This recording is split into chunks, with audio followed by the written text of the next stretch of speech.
Hey, welcome back, everybody. I am Dr. Greg Eckel, and this is What the Health. And we are talking today about the role of water and silica in longevity. My guest, Michael Hobson, is the founder of Queen Springs, and he spent his life studying frequencies, which I'm very excited to get into.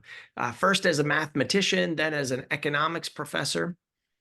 Uh, and corporate business consultant through his several businesses in the music industry at the forefront of both vinyl movement and live recording industries. Michael's interest in frequencies eventually brought him to water, which is where we're going to begin our conversation today.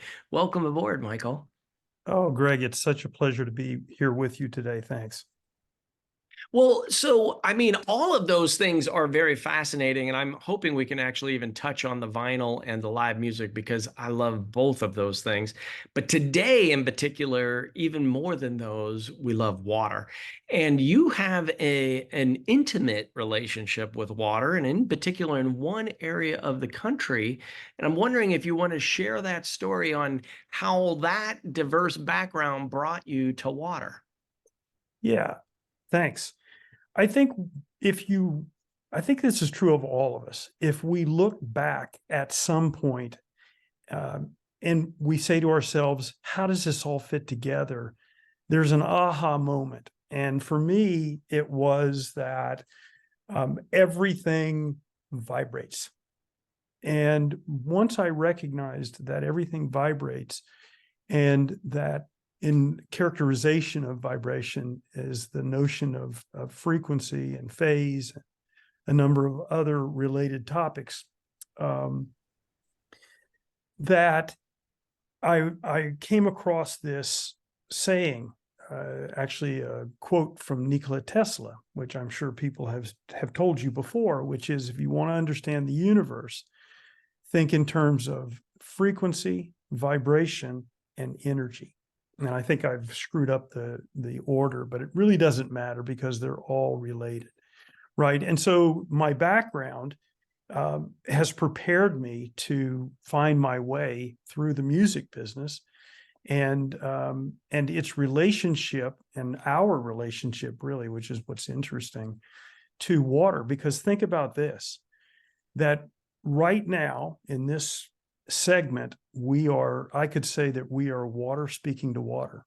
And I think most of your listeners know that by volume, human beings are about 70% water as adults, more than that as children, and less than that actually when we're elderly.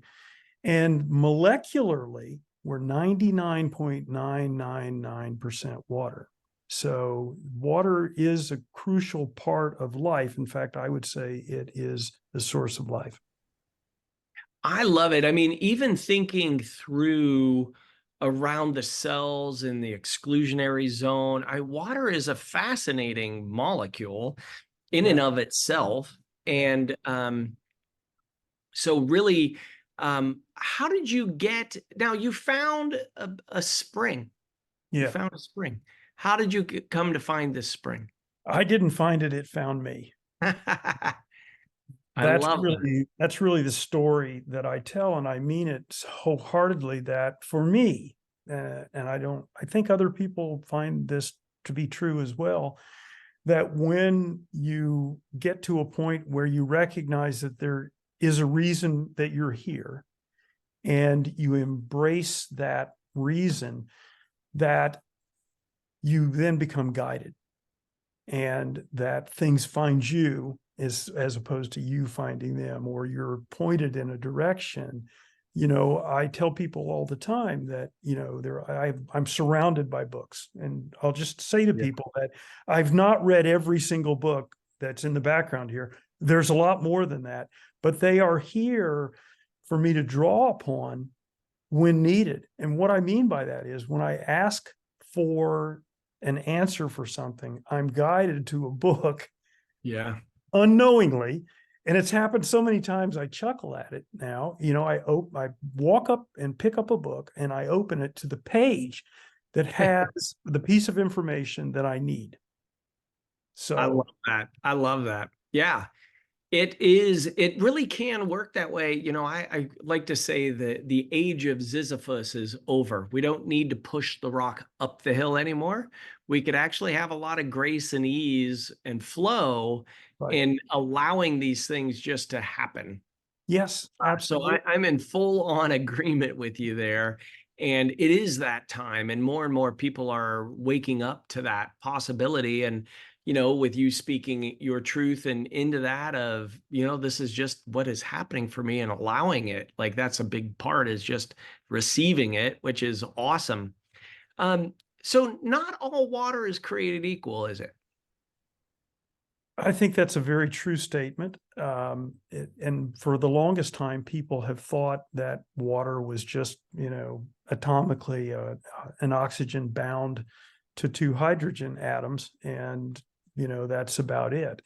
And as time has gone on, specifically with people like Gerald Pollack, whose book Hmm. I've seen before, The Fourth Phase of Water, um, Jerry's a good friend of mine and is one of those guidance mechanisms that I've used over time to find my way to where I'm at now.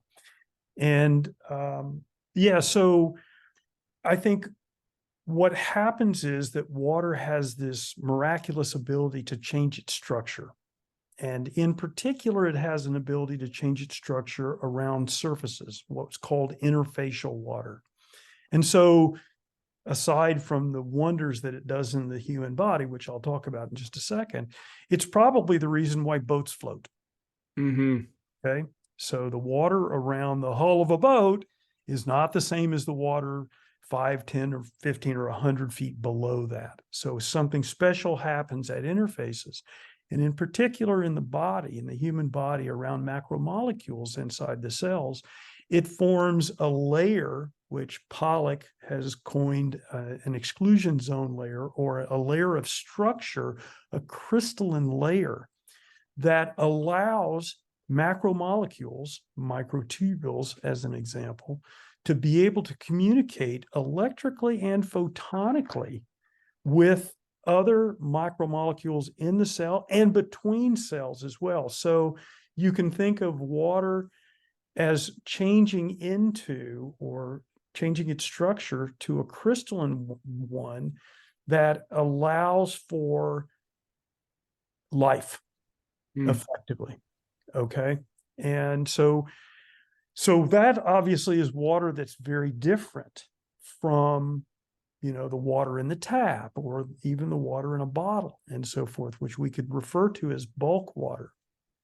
And so I think what that illustrates is that water can take on this structure. And if people have seen or investigated at all some of the work of Dr. Emoto, showing that water, when presented with a piece of music or words or even a symbol, can take on characteristics that are directly related to that vibratory information, right? So if you think of water as having memory, as having the ability to change its structure and to hold information, then you start to think of, oh my goodness, and this comes back to what you talked about. What's the difference between water that comes straight out of a spring and municipal water? Well, municipal water's been in an environment that it's probably absorbed a lot of patterns Mm. that may be somewhat chaotic, right? And so the water molecule itself may be the same. It may be slightly different in terms of the bond angles of the hydrogens. However, that structure happens to develop what are referred to as coherent domains that act as crystalline structures within the water that can actually hold standing waves and patterns. And that's what I think happens with Emoto's photos, is that you're uncovering that pattern that's been created in the structure of water. So that's a long answer to your question about all waters aren't created equal. It depends on what they've been exposed to and where they come from. So just to carry on that thought process a bit on the carrying capacity of water, that it's pretty unique that way. It is absolutely. And What I had seen some research out of Germany, like the early logging industry would only log trees under a full moon I, because the moonlight created a stronger buoyancy at that interface that the absolutely, logs actually floated better. that's Thought that was exactly right. really fascinating. Early logging component was utilizing some of these Yeah. principles. Yes, absolutely. And water is affected by, cosmic radiation as well, which is exactly what you're talking about. And So, when you're talking about frequencies, what kind of frequencies are you talking about of, and how does water, is there some research on that, or where are we getting that information? yeah, I think this concept of coherent domains, which was pioneered by a famous physicist who's passed now, an Italian guy called Emilio del Giudice, Hmm. right? Who was a colleague of Gerald Pollack's as well. They did a lot of work together. Is the concept of coherent domains, that water under certain circumstances, right, orders itself in a way that it can hold that vibratory information that even that we speak, by the way. And when you start to think about the water in our body as being structured, and us acting in many ways as a semiconductor, right? Yeah. With silica being a component of that, Mm, right? So one of the things to recognize is, and it's true, people don't know this, but in addition to the elderly being more or less dehydrated, right? So that's part of the reason why they have wrinkles in their skin and so forth, is that they also have a lower silica content, right?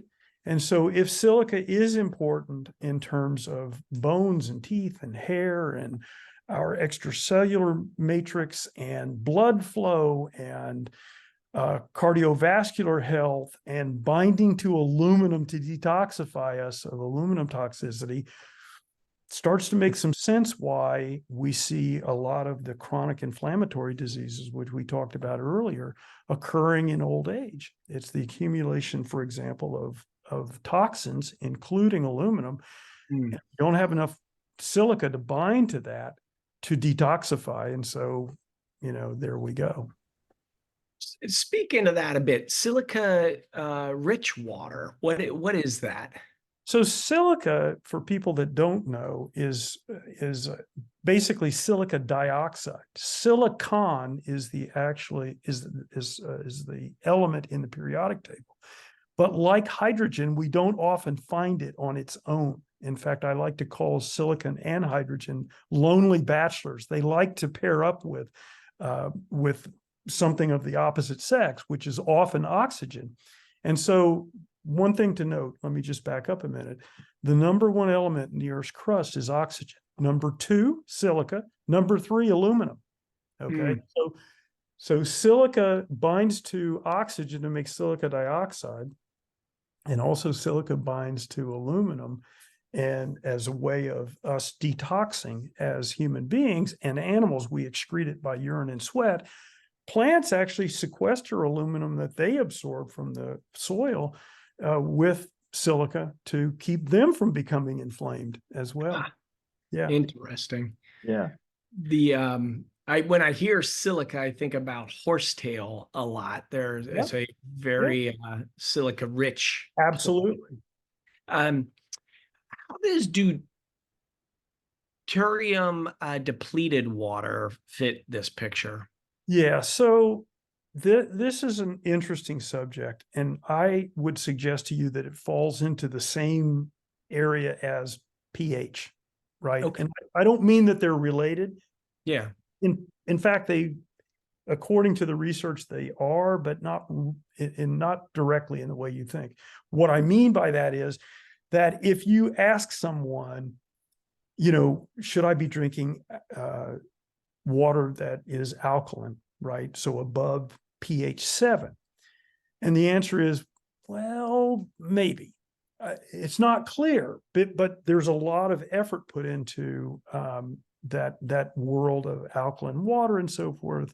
And we all know, the different machines that make, that type of water. And there's a lot of water that they add minerals to make it alkaline in nature. And they sell that in the grocery store as high alkaline water. And I would just say to people, be careful, because if more alkaline is better than, drain cleaner is alkaline 14.5, but we should Right. probably not drink that. So, Right. take it a little easy. But back to your question about deuterium.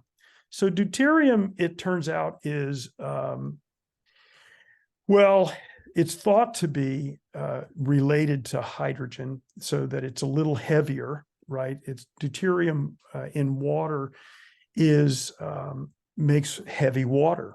So the idea is that the theory goes that there are these little rotors with shafts inside of our cells, and that hydrogen that is freed up from the carbohydrates that we process in our body, or fats or whatever, that those hydrogen atoms, actually, are molecules, H2s, are what spin these little rotors.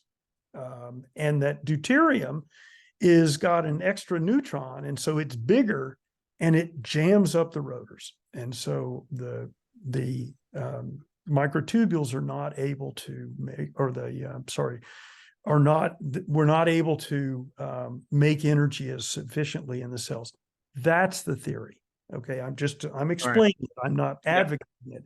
Yeah. So the idea is that if that's the case, then you should take the deuterium out, or if you drink deuterium depleted water, Yeah. that you'll have more energy. That's the way that logic goes. Here's the problem.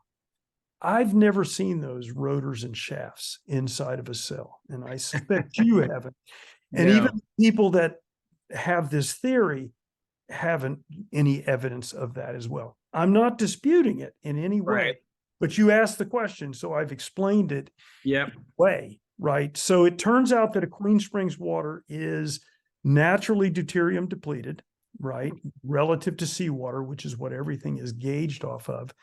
I think if it's beneficial, then great. We have that. If Right. it's beneficial to drink alkaline water, great, because we have that.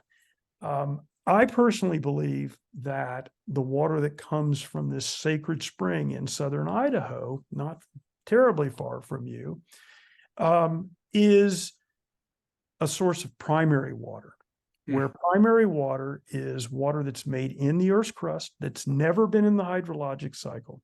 Hydrocarbons in geothermic areas get dissociated, and the hydrogen becomes a free agent, or a bachelor again. And what does it find? Oxygen. In that environment makes steam. The steam makes its way through the Earth's crust, and it comes out of the ground at 140 degrees, having accumulated trace minerals, including silica, right? Wow. Yeah. And so that's the story of how this happens. But more importantly than that, we bottle and bag it at the source, so it's pristine in the following sense. It has not had the influence of the environment. It Oh, hasn't been around chaotic people, or people with a lot of negative thoughts and so forth, all of which can influence water. And by the way, that's the mechanism by which we interchange with each other, is through the electromagnetic output of our body, mainly from our face, by the way. really? Yeah. And You that's know, why, when we look somebody in the eye, yeah. it's the eyes, it's also the face that's projecting. And why do we get red when we're embarrassed, or should I say, when we have an orgasm, right? Yeah. That's an expression of our true inner self.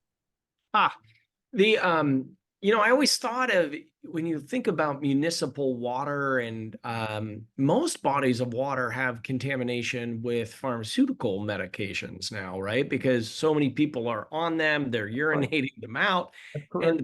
and the plants don't clean them out of the water. So Yeah. it is and the whole bioenergetic component of this is pristine. I like that word, primary water, Yeah, that has never been in the atmosphere. So it is coming from literally from source, and it correct. hasn't been imprinted. That's Um, correct. do you see anything with like your packaging, or do you have to shield it in transportation, or is there any thought around that? No, I'm not sure that you can actually shield. Yeah, No, yeah. I, I was I, just I curious don't. if that was Yeah. something that you guys have tuned into, or if there is some thought there. It just came up because, you can take this to, I call it fractalization. There's multiple levels that we can kind of jump in there. That's phenomenal. I think there's Yeah. a point at which, just to continue on this Yes. municipal waterfront, Yeah. I think what we're going to find, and this is a bit of a prediction, is that elements themselves are vibratory patterns that are stable. And if we think about supplements as an example, those are molecules that are stable and they have a vibratory pattern. And so what's really happening with supplements and drugs for that matter, in my opinion, is that they're taken into the body and they have their vibratory pattern. And that vibratory pattern may be sympathetic with some need in the body, or it may not be. And if it's not, it means there's some side effects, right? Right. Right. And so back to the municipal waterfront, if that's the case, then I think the future holds purification, if you will, of water Yep. is will come from vibration. It'll come from Yeah. light Yeah. and treatments that involve light. Look, we already treat water with UV Yeah. as a disinfectant. And once we learn how to transmute, Yeah. okay, and by the way, this is a bit along the lines of noise canceling, right? Mm. For people that want to think about this, think about, putting on a set of noise canceling headphones. What happens? You're then shielded in some ways from the sound, which is a vibration. It is a Right. light in the ambient environment, You right? know I what? think What is it? that's what Yeah. holds. I love it. The first recommendation I have had for over 20 years for the majority of patients that I see, Yeah, first thing is water, hydration. yeah, Um, do you have any guidelines as far as I saw on your Instagram account a little document from Harvard and some of their research on by age and ounces, fluid ounces to drink every day. There's always this controversy. Where did the 8 glasses of water a day come from? Or, Botman Jolly wrote The Body's Many yeah. Cries of Water, and Right. actually produced some pretty good, I mean, while case studies out of prison treating people with water, the Yeah, guidelines actually are pretty good for half your body weight in ounces. Tends yeah. to tends to work well for folks. I'm wondering if you've come across anything like that in your studies. I used to do exactly that. I used to have an app that, Mhm. metered and told me when to drink water, and it was effectively based on half your body weight. Yeah, And I've kind of revised that now. I think, and by the way, it depends on the type of water you drink. sure. That's another issue. Yeah. So, and I've got unfortunate news for people that it appears as though reverse osmosis water, which people Mm, think of as making water very pristine, and it does because it takes a lot of the mineral content out, which may or may not be a good thing, right. is that it actually is not as easily absorbed into the cells and the tissue. And so you end up drinking a bunch of water and then urinating it out. So that really isn't all that helpful, right? So water, it needs to be, and we could talk a little bit more about that. I've revised that to probably it depends more on the environment that you're in, right? Sure. So if you're in the desert or you exercise a lot or you do a lot of saunas, which I think are really good for other reasons we could talk about if we had longer, or maybe if I come Next back, time. we can talk about Yeah. those. Yeah.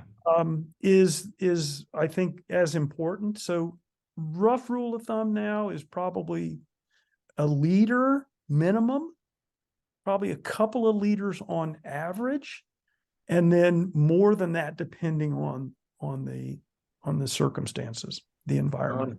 Yeah. So that's what I would say.